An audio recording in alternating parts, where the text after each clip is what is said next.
I always thought the most terrifying part of my job as a lighthouse keeper would be the solitude, but I was wrong. It was the journal I found, hidden under a loose floorboard. The entries were dated back to the early 1900s, written by a keeper named Thomas.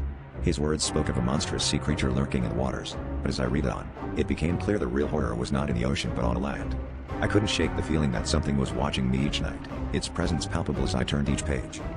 Thomas's warnings were vivid, describing the creature's towering form emerging from the sea, but he also wrote about the shifter, a being that could mimic human voices and appearances. This shifter would lure victims out of their homes with the voices of loved ones, only to transform and drag them into the forest behind the cliffs. I dismissed it as superstition until I heard my sister's voice calling me from the woods one night. The problem was, she had passed away 2 years ago. My heart pounded as I raced back to the safety of the lighthouse, my mind reeling with fear and confusion.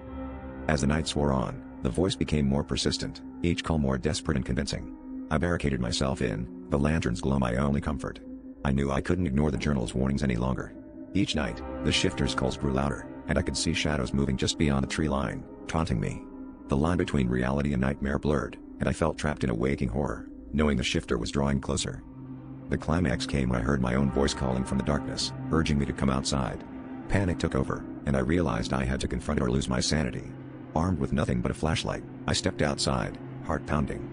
There it was, a grotesque mimicry of myself, its eyes dark voids reflecting a malevolent intelligence. In that moment of confrontation, the shifter lunged, its form shifting grotesquely. I barely escaped back to the lighthouse, slamming the door behind me.